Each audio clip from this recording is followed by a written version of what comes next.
Hər çağınız uğurlu olsun. Qonaq otağı verilişini izləyirsiniz. Bugün də maraqlı qonağımız var. Qonağımız şairə, pedaqoq Rəna Vəliyevadır.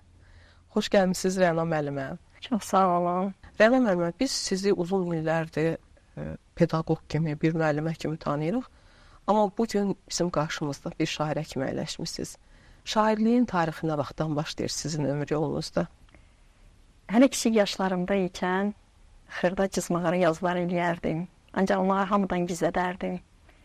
Lakin qəlbimdə gizlənən o duyğuları mən illər keçdikcə gizlədə bilmədim.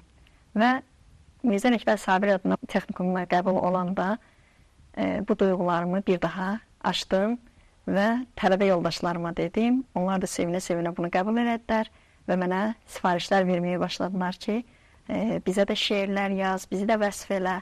Və xırda-xırda yazmağa başladım. Gördüm doğrudan da bunu hələ unutmamışam, yazmağa başlamışam. Həm sevgi şeirləri, həm ana şeirləri və s. Və bu davam elədi. Eləcə də şeirlərim məktəbin divar lövhəsində, şərəf lövhəsində tez-tez əks olunurdu. Ədəbiyyat və İncəsənət qəzetində, Azərbaycan Gəncləri qəzetində, o zamanki Kommunist nəşriyyatında şeirlərim çap olunurdu. Və bu məni biraz da ruhlandırırdı, biraz da sevindirirdi və daha da çox yazmağa başlayırdım. Bu mənə ruh verirdi.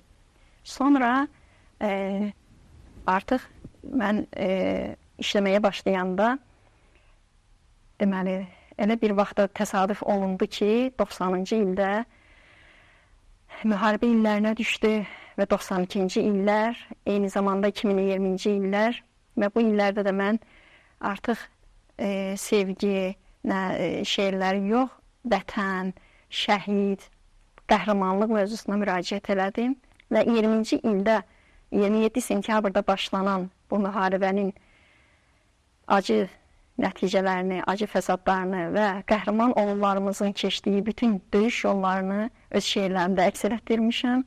Yəqin izləyicilərimizə də maraqlıdır. Rəna Vəliyeva özü kimdir?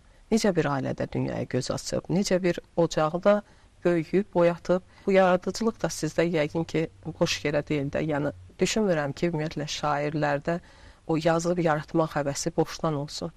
Bəli, düz vurğulayırsınız. Mən bayaq da qeyd elədim ki, kiçik yaşlarından yazıb yaradırdım. Bu yazmağıma səbəb də məndən 6 yaş böyük qardaşım, indi Krasnodar vilayətində yaşayan və həkim kimi çalışan Səttar qardaşımdan keçib. Ona da anamın bizə körpəykən çaldığı laylalardan, bizə bayatılar deyirdi, tez-tez atalar sözlərini deyirdi, yanılmaclar söyləyirdi və biz onları sevə-sevə əzbərləyirdik. Bütün bunlar mənim uşaq yaddaşımda daha böyük iz buraxırdı. Və mən kiçik şeirlər yazan zaman ilk dəfə yazdığım şeirdə ilk sevdiyim müəllimə aid idi. O şeiri apardım, qardaşıma göstərdim. Qardaşım da dedi ki, atama göstər. Mən fəhlə ailəsində dünyaya gəlmişəm, böyük çoxuşaqlı ailədə. Evin 6-cı uşağıyam. Hamımız savadlı, təhsilli və böyük bir ailənin uşaqları olmuşuq. Biz özümüzdə həmişə fəxr eləmişik və indi də fəxr eləyirəm ki, elə bir ailənin övladıyam. Qardaşlarım, bacılarım, hamısı hələ bir sənətin sahibidirlər. Körpəlikdən yazdığım şeirləri atama göstərdim. Atam da mənə dedi ki, qızım, sən çox çalış, səndən gözəl şairi olar. Və mən çalışdıqca oxuyurdum, çoxlu mütaliələr eləyirdim, günümün çoxunu kitabxanalarda keçirirdim, çox oxuyurdum. Və ən çox sevdiyim şairlərdən biri də Səməd Vurğun Bəxtiyar Vahabzadə idi. Bunların şeirlərini demək olar ki, sevə-sevə, bəlkə gündə 100 dəfə oxusaydım doymazdım.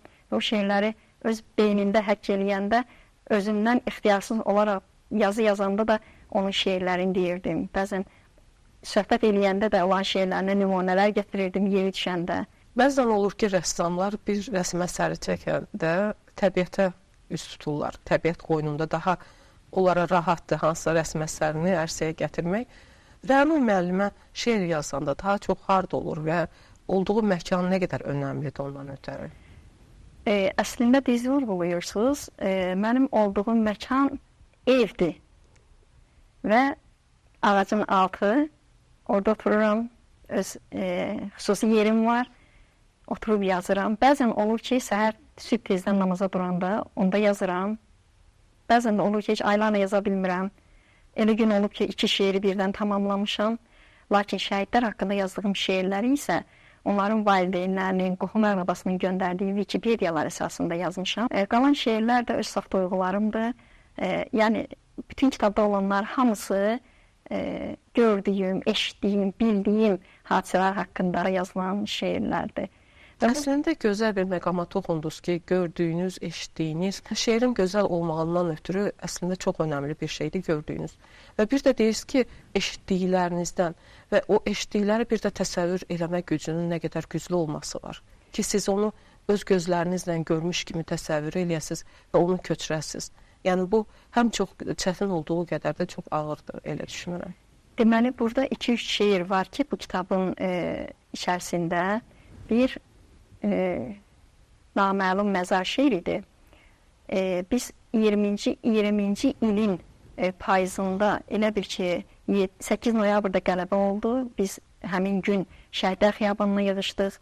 Orada şəhid ailələrlə görüş keçirdik.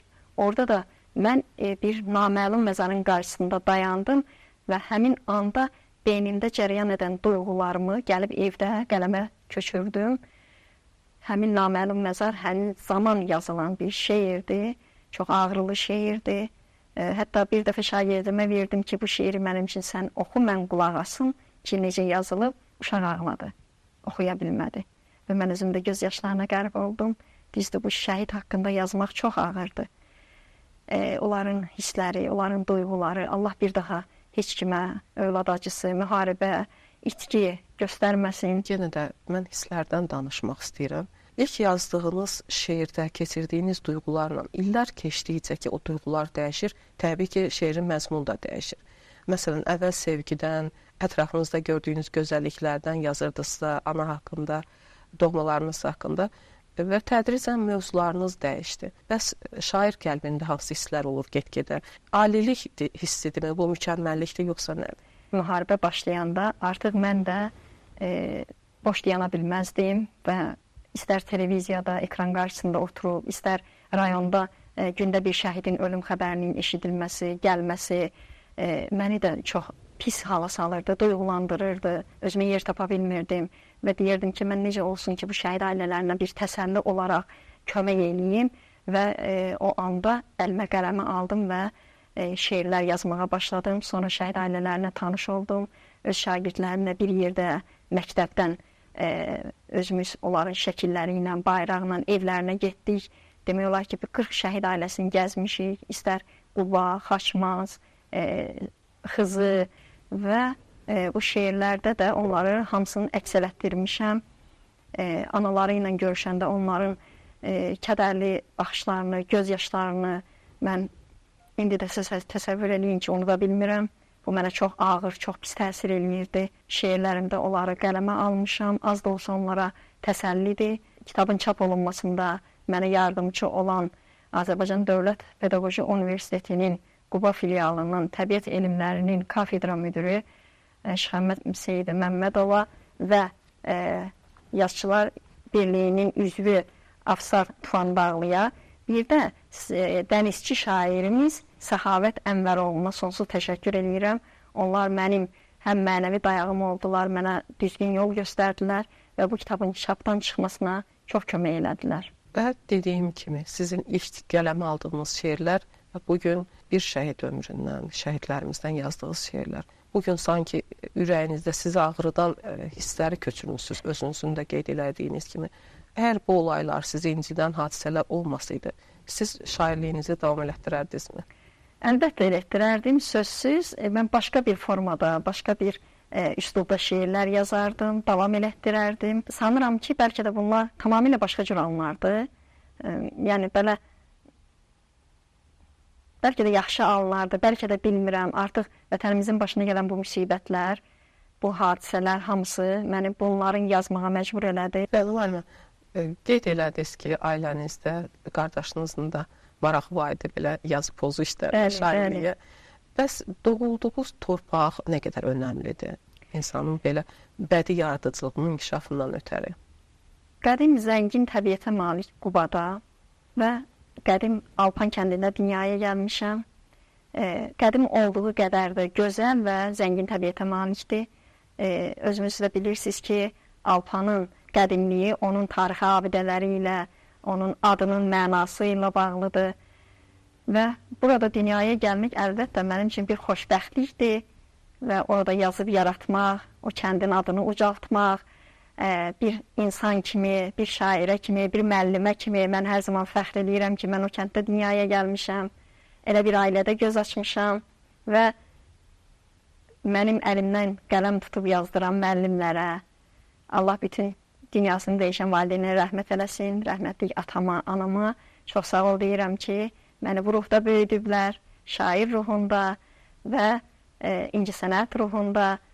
Mən demək olar ki, incəsənət adamıyam. Bugün pedaqoji fəaliyyətinizlə şeir yazmaq, yaradıcılıqla məşğul olmaq necə uyğunlaşır? Şagirdlərim də məni çox istəyirlər. Hər gün məndən soruşurlar ki, müəllimə yeni nə yazmısınız? Bəzən yazdıqlarımı deyirəm, bəzən deyirəm uşaqlar yaza bilməmişəm.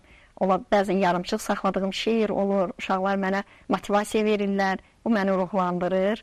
Məktəbdə hazırda çalışdığım Quba şəhər bir saylı tam orta məktəbində öz ixtisasım üzrə çalışıram. 30 ilə yaxındır. Bu kollektivin də mənə mənəvi dəyəri olub. Çox ruh veriblər mənə. Demək olar ki, onların sayəsində kitabım işığı görüb. Kitabınızın adı necə deyim, Ağlana. Bu adın altında hansı məna gizlənir? Deməli, bu müraciətiniz kimlədir? Şəhid ailələrinə, şəhid analarına və mən bir şeirimdə qeyd eləmişəm ki, siz anasız, siz şəhid itirmisiniz, igid oğul itirmisiniz. Mən sizə ağlamayın deyə bilmərəm. Çünki o şəhid üçün tək siz yox, mən yox, bütün vətən ağlayır. Buna görə də mən sizə ağlamayın deyə bilmərəm. Çünki bu elə bir acı, elə bir dərddir ki, buna sakit yanıb baxmaq olmur. Ona görə də o şeirdən həmin adı götürmüşük və necə deyim, Ağlama kitabında bunu qeyd eləmişik. Mənim başqa şeirlərim də var və Azərbaycan şeirində qeyd eləyirəm ki, uca yaradandan aldıq xeyir duanı, həmişə uca tutduq başımızda Quranı. Əsrlərcə talansa da, yenə də haqq divanı, əllərində bayraq kimi tutuldu Azərbaycan. Şəhidlər vətən deyib kəfən etdi bayrağı. Od içində yanırdı dağı, daşı, torpağı. Torpaqlar alınacaq deyə həsrət sınağı. 30 illik fəryadını kəsdilər. Azərbaycan, Qarabağım, düşmənlərin son arzusu, niyyəti gözlərinə tikan kimi batacaqdır hər zaman. Şəhidlər özlərinə məskən etdi cənnəti. Onlara layla çalır vətənim Azərbaycan.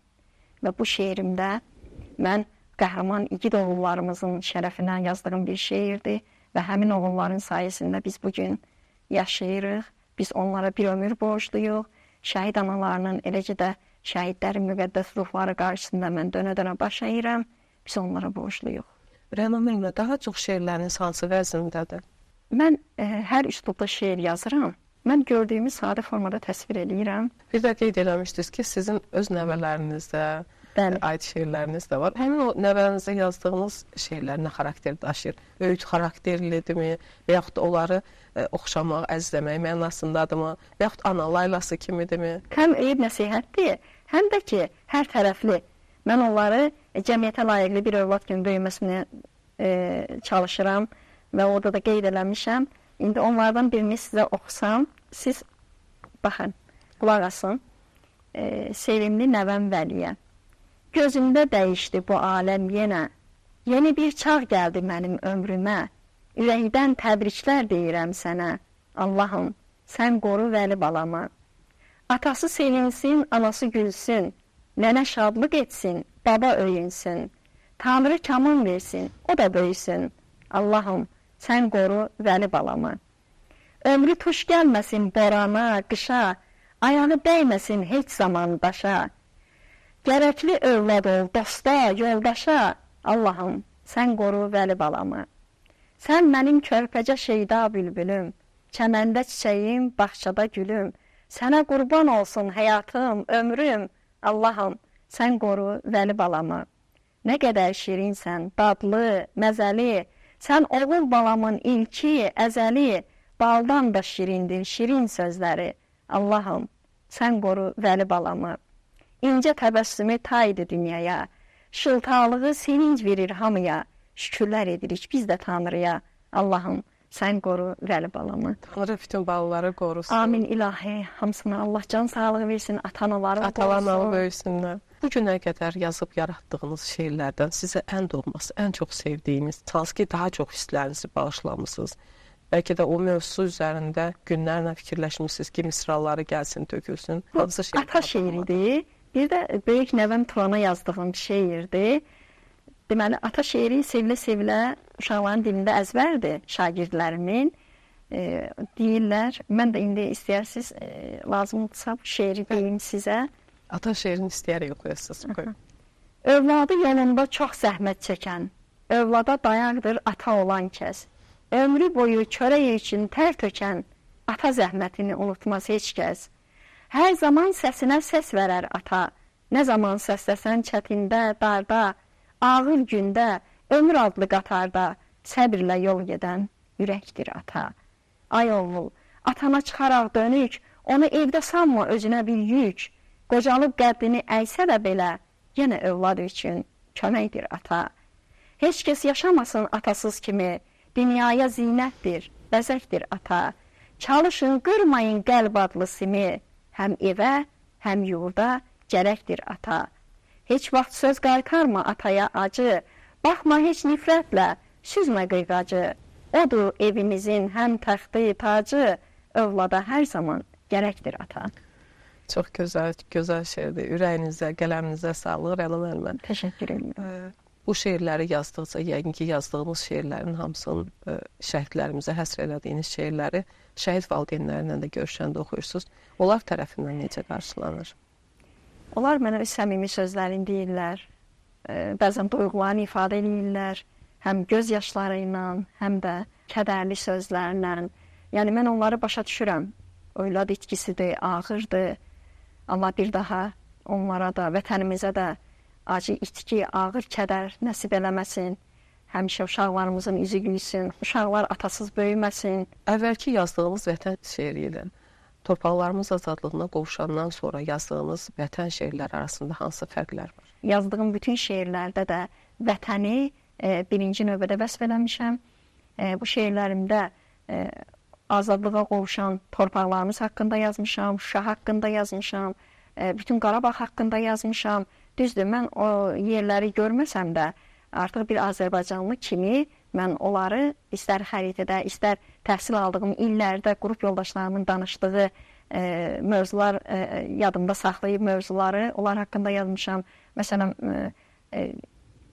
Murovdağ haqqında, Həkəri çayı haqqında, Laçın, Kəlbəcər, Şuşa haqqında bildiklərimi də, eşitdiklərimi də o şeirlərdə vəsf eləmişəm və şeirlər də gözəl alınıb. Bəs müəllim olmaq necə oldu ki, müəllim olmaq qərara gəldiniz? Dediniz, sevdiyiniz müəllim var idi, o hətta ilk şeirinizi müəlliminizə həsr eləmişsiniz. Bəs necə oldu ki, müəllim olmağa qərara gəldiniz? Orta məktəbdə oxuyanda ailəmizdə böyük qardaşlarım, bacılarım əlaçı idilər, yaxşı oxuyurdular.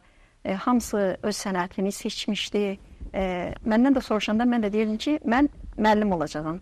Əvvəllər həkim olmaq istəyirdim. Sonra necə oldusa fikrimi dəyişdim 8-ci sinifdə və o zaman bizi olimpiyadaya göndərirdilər. Mən də olimpiyadaya getdim. Orada bir çox uşaqlarla tanış oldum, müxtəlif rayonlardan gələn uşaqlarla və biz söhbət əsnasında uşaqlar dedilər ki, biz bir-birimizdən arzularımızı soruşanda böyüyəndə nə olacaqsan? O dedi müəllim, hamısı bir ağızdan və mən tək qaldım, mən də dedim müəllim. Və buna görə də özümü biraz qınadım da. Axı mən evdə söz vermişdim ki, həkim olacağam. Və həmişə də rəhmətli atam, anam deyirdi ki, səndən gözəl həkim çıxar. Və onların sözlərinə xilaf çıxdım. Artıq mən müsahibə yolu ilə fərqlənməni oxuduğuma görə Mirzə Ələkbər Sabir adına Bakı Pedaqoji Texnikumuna qəbul oldum və oranı da yaxşı qiymətlərlə bitirdim. Demək olar ki, 2-4-lə və həmin ildə qayıdıb kəndimizə gəldim. Ondan sonra ailə həyatı ilə yenidən Quba şəhərinə gəldim və yaradıcılığımı şəhərdə davam etdirməyə başladım. O ki, qeyd elədiniz ki, valideynləriniz düşünürdü ki, həkim olacaqsınız. Evet. Amma müəllimliyi seçəndə, görəndə ki, pedaqoji texnikuma daxil olmuşsunuz, onların reaksiyası nə oldu? Əslində atam razı deyildi. O istəyirdi ki, mən həkim olum və 3 gün məni danışdırmadı. Sonralar barışdı və mən söz verdim ki, atam üstəq mən həkim olacağam inşallah. Lakin talih elə gətirdi ki, bayaq qeyd elədiyim kimi ailənin yükü atamın çiynində idi. Atam fəhlə işləyirdi, evdə tək işləyən idi və uşaqların yetişməsi, çatması, tez-tez xəstələnməsi onlara biraz təsir eləyirdi. Mən də artıq məktəbi qurtarıb gəldim, sənədlərimi universitetə verdim və birinci imtahanı uğurla başa vurdum. Arzu eləyirdim ki, o bir imtahanı da verim. Qismət elə gətirdi ki, mən o bir imtahana gedə bilmədim və başladım şəhər bir saylı məktəbində öz işimlə davam elətdirməyə. Əslində mən düşünürəm ki, müəllimlik də əslində bir həkimlikdir. İnsan ruhunu tərbiyələndirən, insan ruhunu müalicə edən ən gözəl həkim işidir əslində. Bugün ata-ananız sağ olsaydı, düşünürəm ki, onlar da, yəni ki, elə siz çalışmağa başlayanda, pedaqoji fəaliyyətinizə başlayanda onlar artıq sizinlə qürur duyurdular. Bugün sağ olsaydılar da hansı məqama yetişdiyinizi görüb, lap qürur duyardılar sizinlə. Bəli, əslində düz vurğuladınız. Məndən sonra bir qardaşım, bir bacım həkim oldu. Tibb sahəsində çalışırlar. Onlar doğrudan da mən sonralar işləyəndə çox sevindilər. Hələ mənim yazmağımı atam bilirdi, görmüşdü. O da sevinirdi, mənə ruh verirdi. Mənə deyirdi ki, qızım çalış, çox oxu, sən yazacaqsan, mən sənə inanıram. Və bu motivasiyanla mən böyüdüm. Və yenidən dünyaya gəlsəydim, yenə də müəllimlik sənətini seçərdim. Öz peşəmi sevirəm. Bunu şagirdlərim də dönə-dönə deyirlər, iş yoldaşlarım da və mən yenə də deyirəm, dünyaya gəlsəydim heç bir sənət yox, ancaq müəllimliyi seçərdim. Bəs Rəna müəllimə ömrünün bu çağında dönüb geriyə baxanda heç peşman olduğunuz anlar varmı ki, nəyəsə görə peşmansınız? Yox, mən elə gəlir ki, yox. Allahımdan razıyam, narazılığım yoxdur. Şükürlər olsun. Şair, pedaqoq müəllimə, bugün şagirdlərinin sevimlisi Rəna müəlliməni ən çox nə incidə bilər? Nədən inciyə küsə bilər? Mənim incidiyim həyatda bir şey olur, haqsızlıq. Onunla barışa bilmirəm və bəzi şeylərimdə də onları qeyd eləmişəm.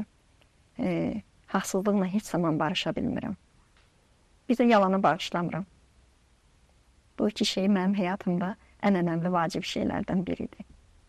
Rəna müəllimənin gələcək yaradıcılıq planları nədən ibarətdir? İnşallah fikrim var ki, ikinci bir kitabı ərsəyə gətirim. Yazıram.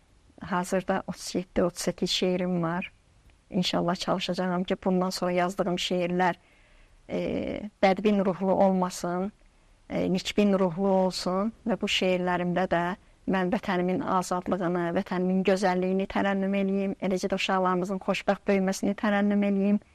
Çox gözəl hisslərdir. Biz də sizin hisslərinizə şərik oluruq və növbəti kitabınızı gözləyirik və verilişimizin sonuna yaxınlaşırıq. Son olaraq efir vaxtından istifadə edib demək istədiyiniz nələr var? Efirdən istifadə edib onu demək istəyirəm ki, uşaqlar çoxlu mütaliə eləsinlər, oxusunlar, bilmədiklərini öyrənsinlər. Zaman onsuz da tələsir, dönüb geriyə baxanda buraxdığı səhvləri bir daha axı ömür geri qayıtmır. Qoy bilsinlər ki, bu gün oxuduqları kitabı sabah onlar tapa bilməyəcəklər. Lakin asuda vaxtlarını boş keçirəndə artıq itirdiklərini itirəcəklər. Onlar çox oxusunlar. Deməyim budur. Gənclərimizdən razıyam. Şükürlər olsun, gözəl nəsil yetişir. Ağıllı, savadlı. Eləcə də bunu mənim məktəbimizdə şagirdlərimizdən də görürəm. Hər şeylə maraqlanırlar, sərbəst fikir yürüdürlər. Kollektivimdən də razıyam. Şükürlər olsun, şagirdlərimdən də. Təşəkkür edirik Rəna müəllimə, bir daha dəvətimizi qəbul elədiniz. Baxmayaraq ki, pedaqoji fəaliyyətlə məşğulsuz bütün gününüz, yəni müəllimlərin üzərinə nə qədər ağır iş düşür, onu bizə məlumdur. Buna baxmayaraq dəvətimizi qəbul elədiniz, bugün studiyamızda qonağımız oldunuz. Sizə ayrıca təşəkkür edirik. Siz də çox sağ olun. Belə dəyərli izləyicilər, daha bir verilişimizin sonuna gəldik. Xatırladım ki, bugün verilişimizin qonağı şairə pedaqoq Rəna Vəliyeva idi. Növbəti buraxılışlarımızda görüşmək ümidi ilə. Hələlik.